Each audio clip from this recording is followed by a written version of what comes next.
Welcome to the lesson number 2।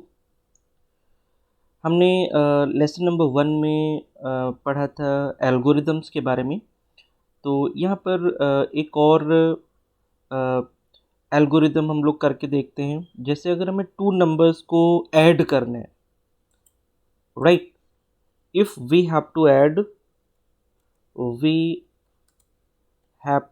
Add two numbers, ठीक है। तो इसके क्या स्टेप्स हो सकते हैं, इसको कैसे हम एल्गोरिदम फॉर्म में लिख सकते हैं। तो स्टेप नंबर 1 क्या होगा? स्टेप नंबर 1 क्या होगा?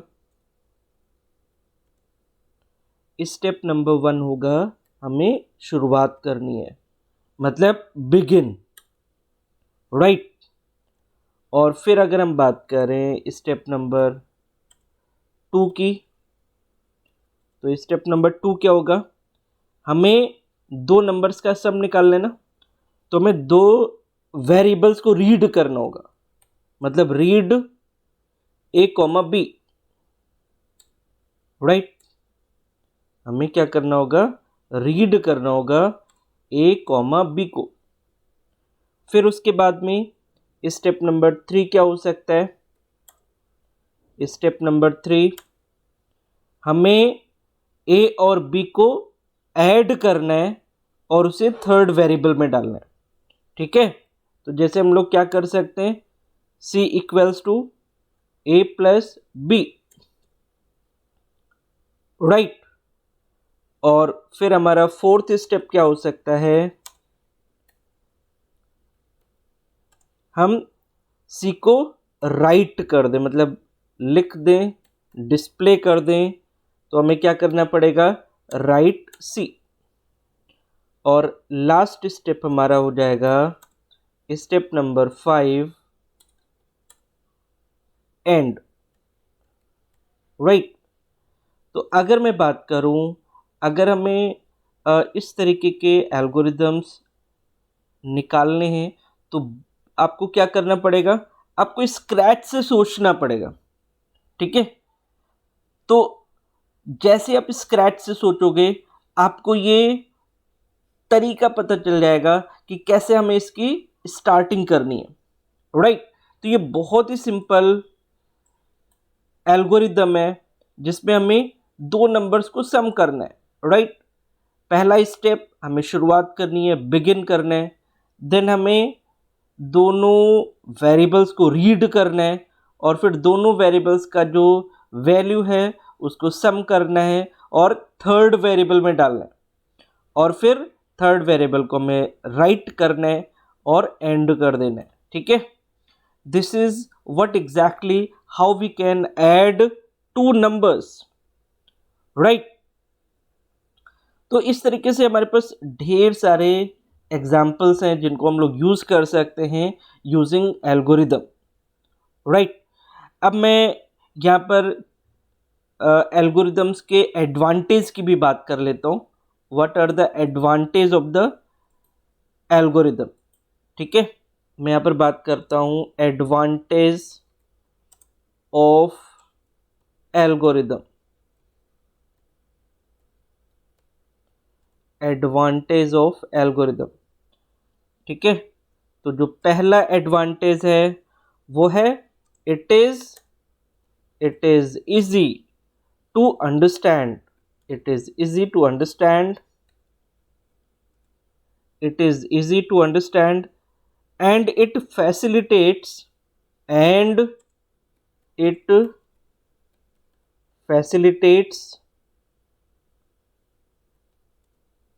it facilitates step by step solutions, step by step solutions,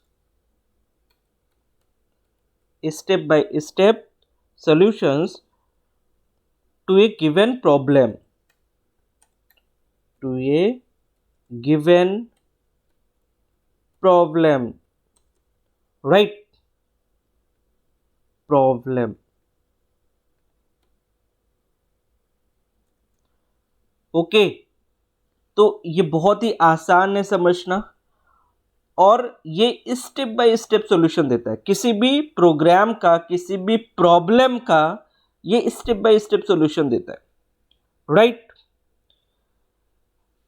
second अगर मैं बात करूं, it has got a definite procedure. It has got a definite procedure.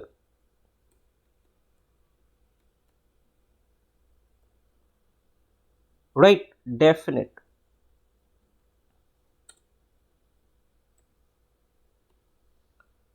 Okay, तो इसका जो प्रोसीजर है वो डेफिनेट है, ठीक है, एक निश्चित प्रक्रिया इसको मिली हुई है। नेक्स्ट अगर मैं बात करूं, it is easy to first developer an algorithm and then convert it into a flow chart and then into a computer program. It is, अगर मैं थर्ड पॉइंट की बात करूं, it is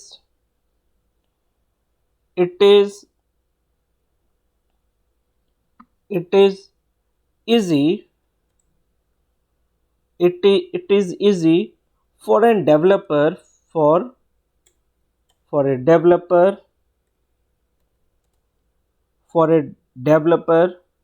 first for a developer first go for algorithm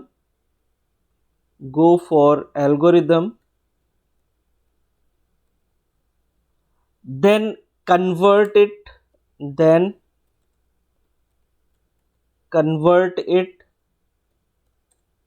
into the flow chart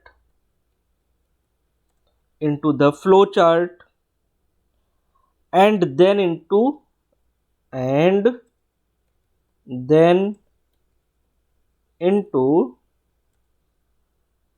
computer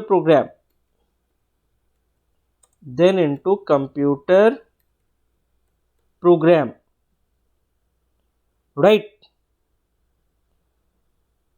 तो किसी भी developer के लिए पहले वो क्या कर सकता है, वो पहले एल्गोरिदम डेवलप कर सकता है, फिर उसको फ्लो चार्ट में कन्वर्ट कर सकता है, और फिर फाइनली वो उसकी प्रोग्रामिंग कर सकता है। तो ये एक डेवलपर के लिए भी आसान प्रक्रिया हो जाती है। तो सबसे पहले हमें एक एल्गोरिदम डिजाइन करनी होगी किसी भी प्रॉब्लम का, उसके बाद में हमें फ्लो चार्ट बनाना होगा, और फिर हमें कंप्यूटर प्रोग्रामिंग करनी होगी। अगर मैं बात करूं एल्गोरिदम की, तो it is independent of programming languages, ठीक है, ये हर प्रोग्रामिंग लैंग्वेजेस से इंडिपेंडेंट है। It is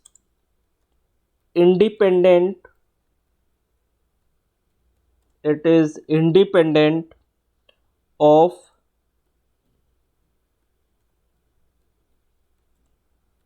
programming languages. It is independent of programming languages. Okay, तो अगर मैं बात करूं एल्गोरिदम के एडवांटेज की, तो ये सारे एडवांटेजेस हैं, ओके, जिनको हम लोग समझ सकते हैं। एग्जाम के पॉइंट ऑफ व्यू से भी ये इंपॉर्टेंट है, राइट। तो अब मैं बात करता हूं फ्लो चार्ट के बारे में। फ्लो चार्ट होता क्या है और कैसे हम उसे बना सकते हैं। Flow chart, right. Flow chart की अगर हम बात करें, तो it is a pictorial representation, okay. अगर मैं फ्लो चार्ट की बात करूं, तो it is a pictorial representation,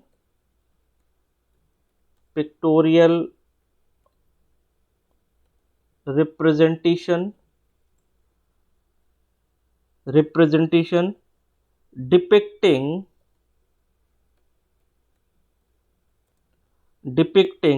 the flow of steps, the flow of steps in a program, in a program. People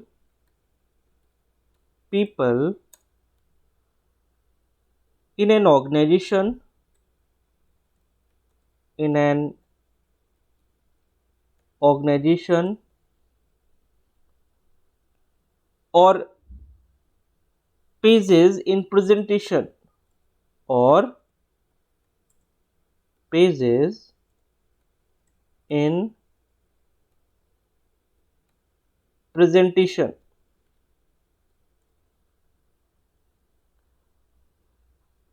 right, तो फ्लो चार्ट क्या होता है? It is a pictorial representation depicting the flow of steps in a program, people in an organization और pages in presentation. तो किसी भी चीज का ये फ्लो ऑफ स्टेप हो सकता है, राइट। तो अगर मैं बात करूं फ्लो चार्ट की, in instructional design, in instructional design, flow chart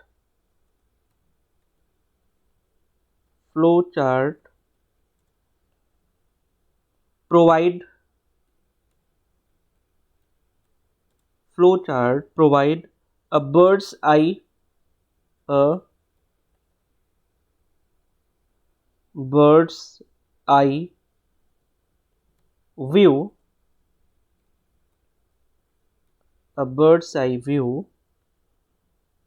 of the structure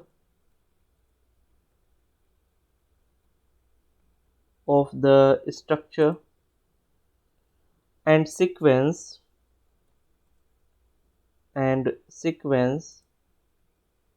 of a lesson,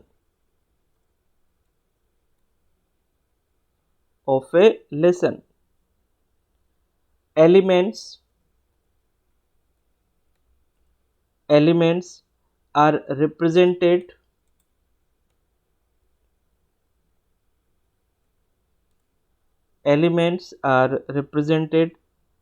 by simple icons,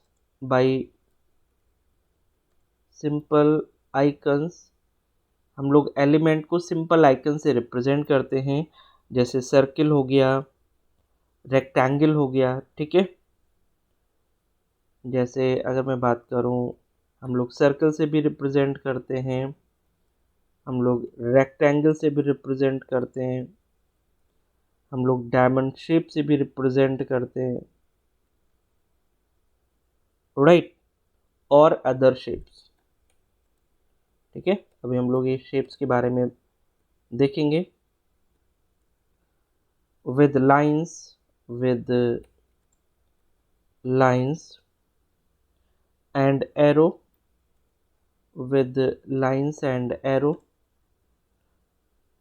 representing connections,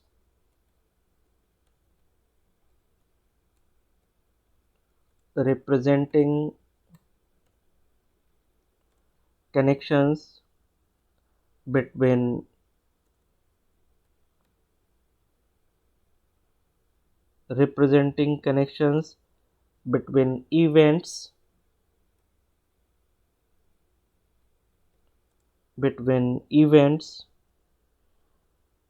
and the direction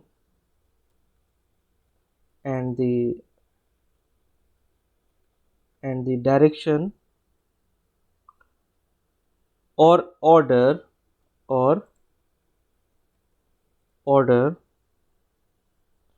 in which they occur,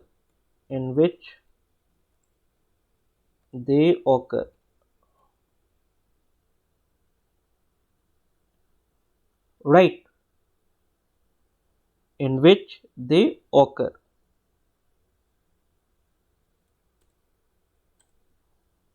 A flow chart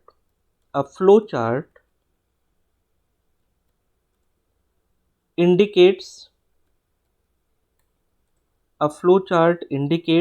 sequences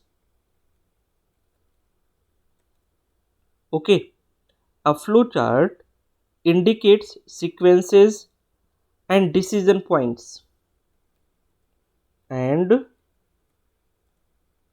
decision points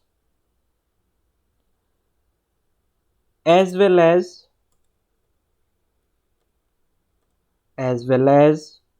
starting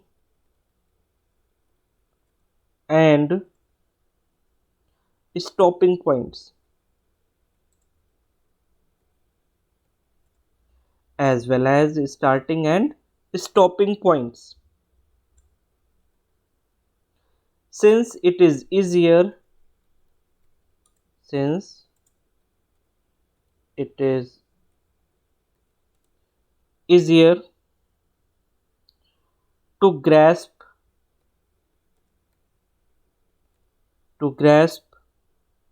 relationship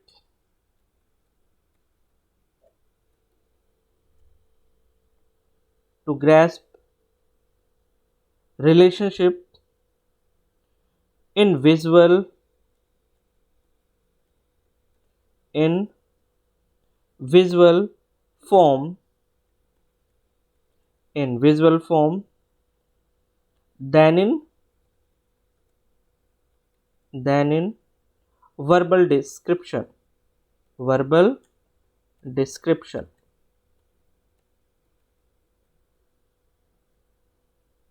verbal,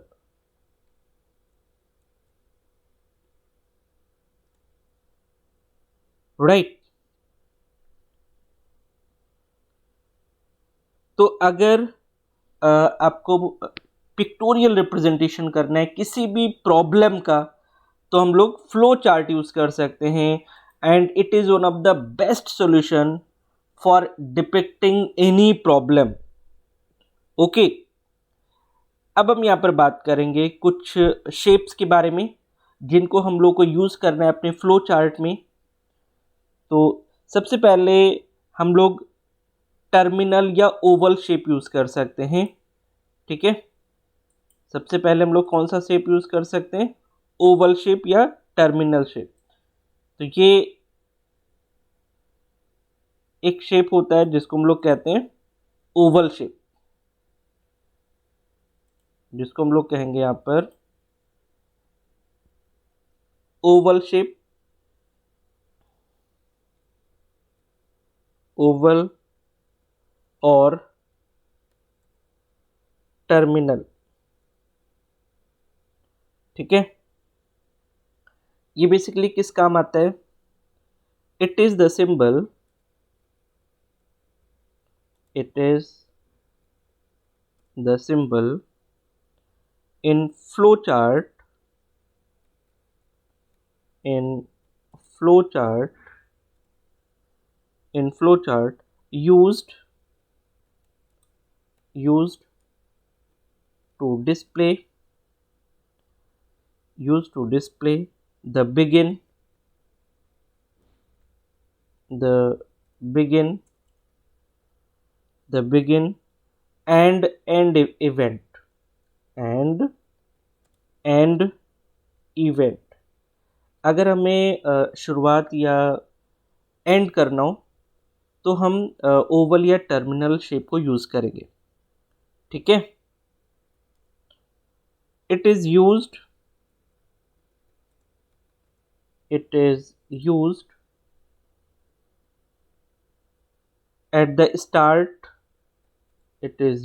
at the start and end points and the endpoints endpoint indicates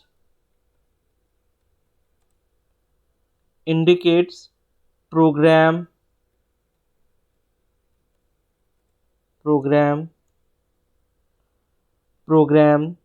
startup and end up, program startup and end up, right?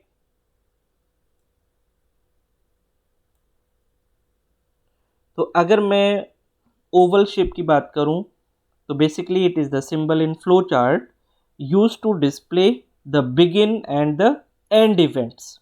हम इससे begin या and events को समझ सकते हैं, begin या and events, begin, ठीक है, और एंड इवेंट्स,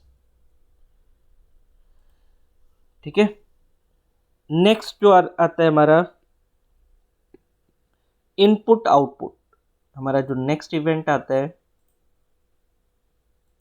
वो है इनपुट आउटपुट,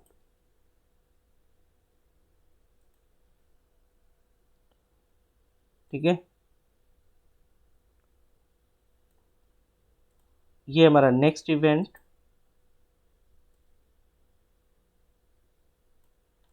तो अगर मैं इसकी बात करूं, it is another flow chart, it is another flow chart symbol,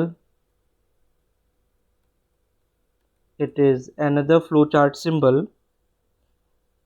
that is used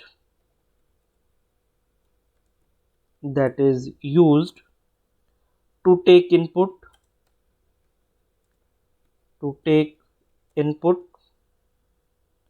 by the user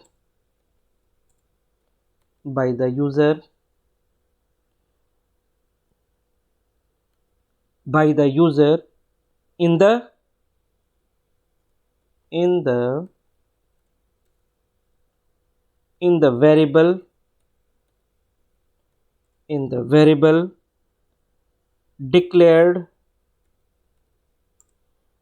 variable declared and display the value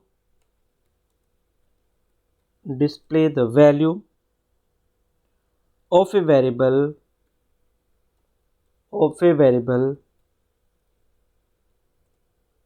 in the program,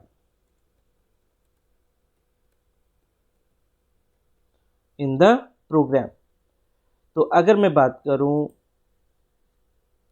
input output की, इसको हम लोग क्या बोलते हैं, that is the input output,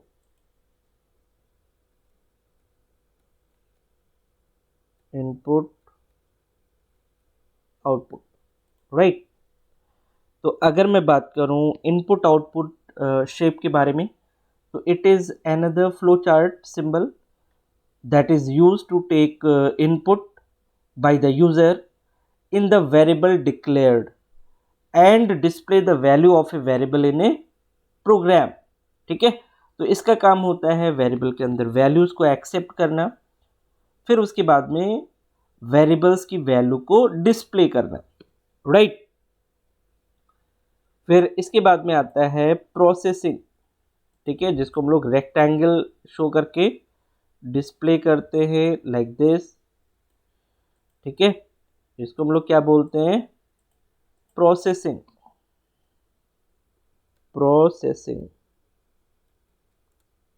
right. तो अगर मैं इसको डिफाइन करूं, it is the symbol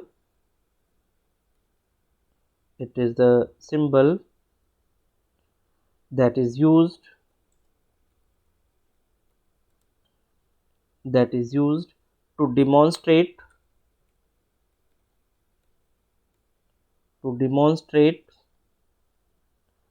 the processing that is used to demonstrate the processing of the program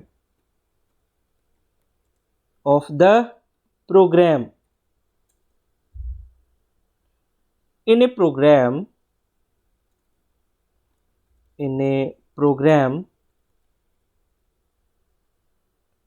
whatever numerical operations whatever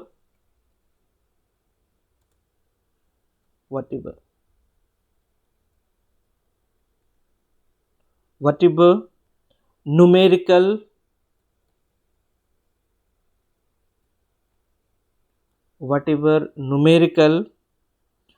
operation gets place operations gets place is displayed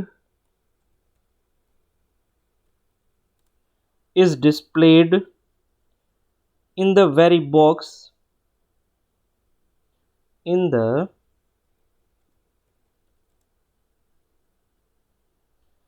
the very box in a flowchart program.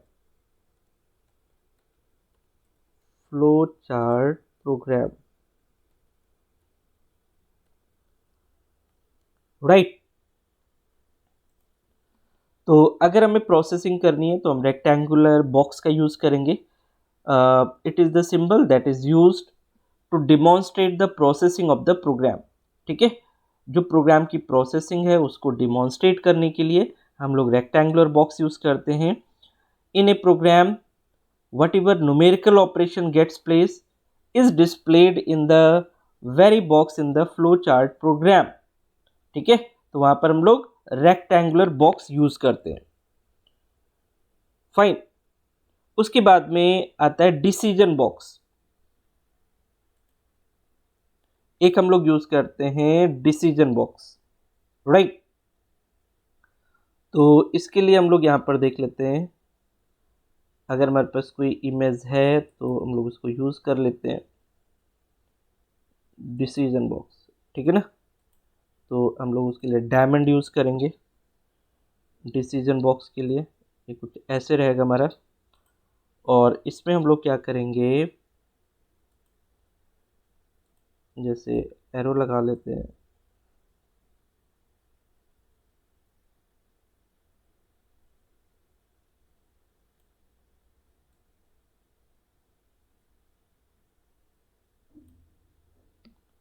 ठीक है, इधर भी कर लेते हैं।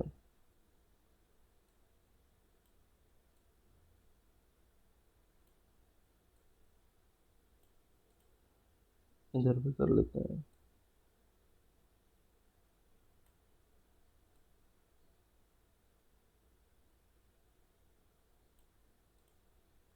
इस तरीके से कर लेते हैं। ये क्या है हमारा डिसीजन बॉक्स, इसको हम लोग कहते हैं डिसीजन बॉक्स।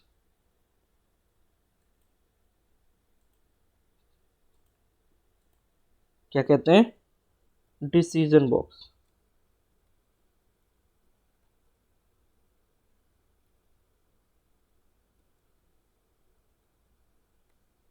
इसको हम लोग बोलेंगे डिसीजन बॉक्स। ठीक है, अगर मैं इसकी बात करूं तो it is in the diamond shape, it is in the diamond shape that is used to place a condition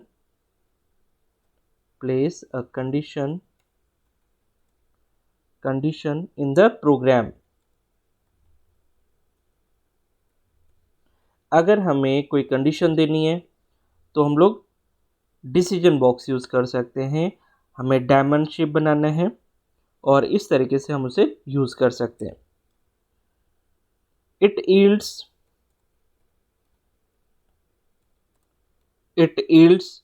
at least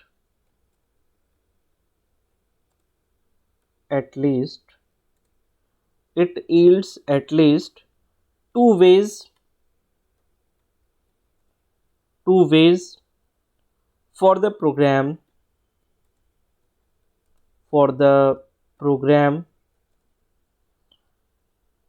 flow executed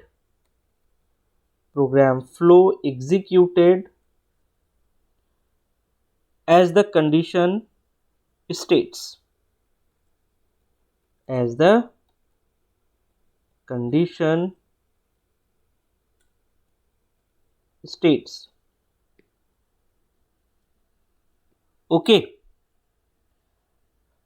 तो अगर मैं यहाँ पर बात करूँ डिसीजन बॉक्स की, तो ये डायमंड शेप में होता है, और अगर हमें कोई कंडीशन प्लेस करनी हो तो हम इसका यूज़ करते हैं। ठीक है, it is one of the very important box जो कि मैक्सिमम यूज़ होता है। अब हम बात करते हैं अगले शेप के बारे में, that is the flow lines. ठीक है, हम क्या कर सकते हैं, हम लोग फ्लो लाइंस यूज़ कर सकते हैं, जैसे ये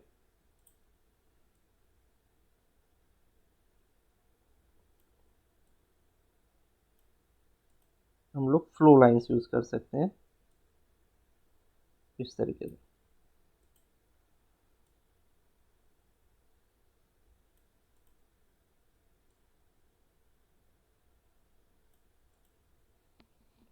राइट, इसको हम लोग क्या बोलेंगे, it is the flow lines. हम लोग यहाँ पर एरो यूज़ कर रहे हैं, फ्लो लाइंस। अगर मैं इसकी बात करूँ तो this is the shape, this is the shape in the flow chart, in the flow chart used to indicate the control flow, the control flow the control flow of the program, of the program. It is displayed, it is displayed, it is displayed using an arrow sign, using an arrow sign. ठीक है, तो ये arrow sign से हम लोग इसको display करते हैं, और this is the shape in flow chart use to indicate the control flow of the program. ठीक है, जो प्रोग्राम में कंट्रोल फ्लो होता है उसको इंडिकेट करने के लिए हम लोग फ्लो लाइंस को यूज करते हैं, जो एरो लाइंस है उनको यूज करते हैं। ठीक है, नेक्स्ट है हमारा एंट्री कनेक्टर। नेक्स्ट है एंट्री कनेक्टर।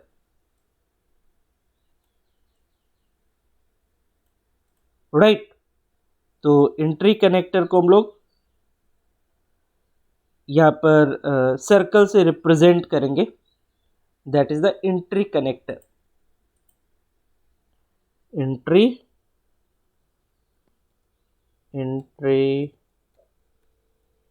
कनेक्टर।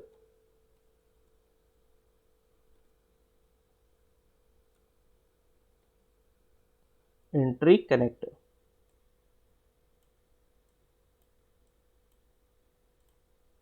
राइट, तो अगर मैं इसकी बात करूं, an entry connector, an entry connector in the flow chart, is made at the connecting point,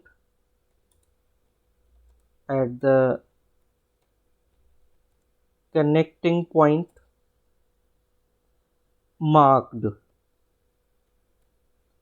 ठीक है, an entry connector in the flow chart is made at the connecting point marked. ठीक है, एक और यूज किया जाता है shape, that is the connector. Right, again that is the connector, और वो भी सर्कुलर फॉर्मेट में ही होता है। हम लोग इसको नेक्स्ट इस पे डिस्कस कर लेते हैं।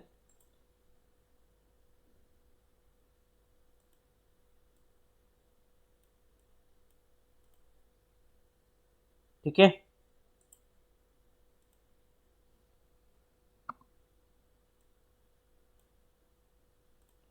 ये हमारा नेक्स्ट है, इसको हम लोग सिंपली बोल देते हैं कनेक्टर।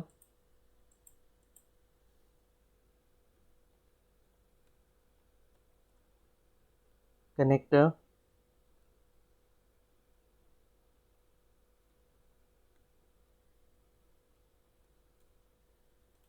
राइट, इट इज, अगर इसकी बात करता हूं तो it is another shape of flowchart that is used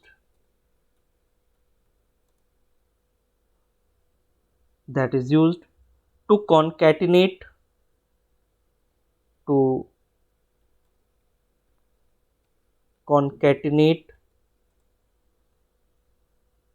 the flow of the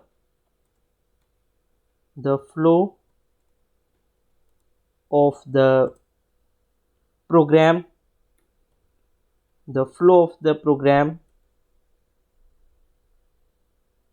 from one page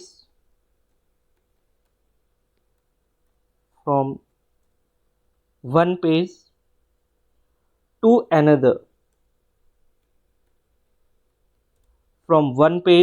another,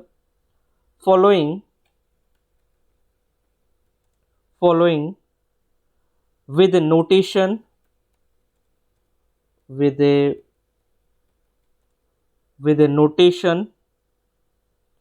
containing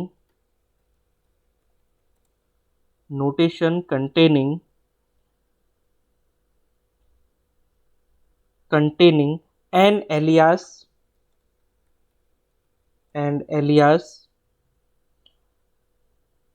and at the second page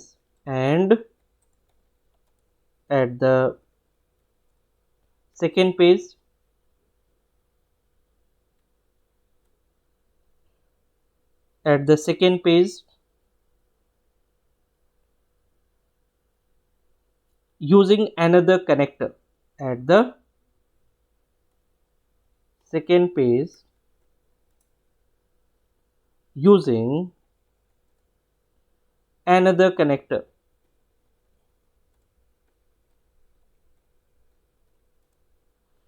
using the same notation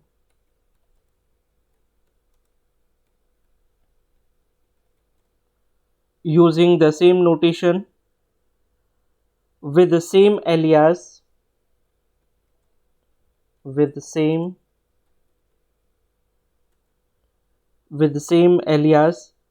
to continue the program flow, to continue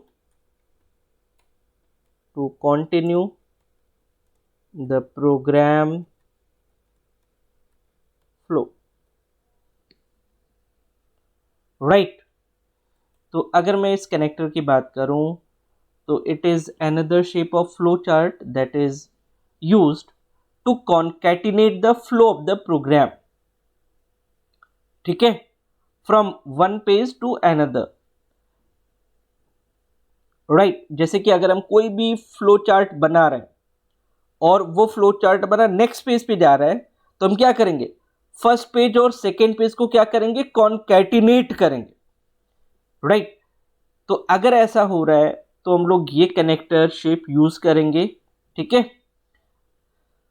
तो from one page to another following with the notation containing an alias and at the second page using another connector using the same notation with the same alias to continue the program flow, right।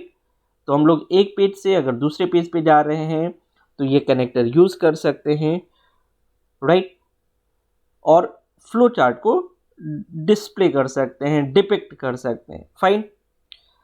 तो आज हम लोगों ने flow chart के shapes के बारे में पढ़ा है और फ्लो चार्ट के इंट्रोडक्शन के बारे में पढ़ा है, ठीक है। इसके आगे कल हम लोग कैरेक्टरिस्टिक्स देखेंगे, इसके एडवांटेज और डिसएडवांटेजेस देखेंगे, फ्लो चार्ट के क्या क्या होते हैं, राइट। तो अभी तक जो हम लोगों ने किया है इसको आपको पेन डाउन करना है, कॉपी पे लिखना है और इसको स्टडी करना है, ठीक है। तो आज के इस लेसन में हम लोग इतना ही रखेंगे। मिलते हैं कल एक नए लेसन में। So thank you so much for watching this lesson. Thank you.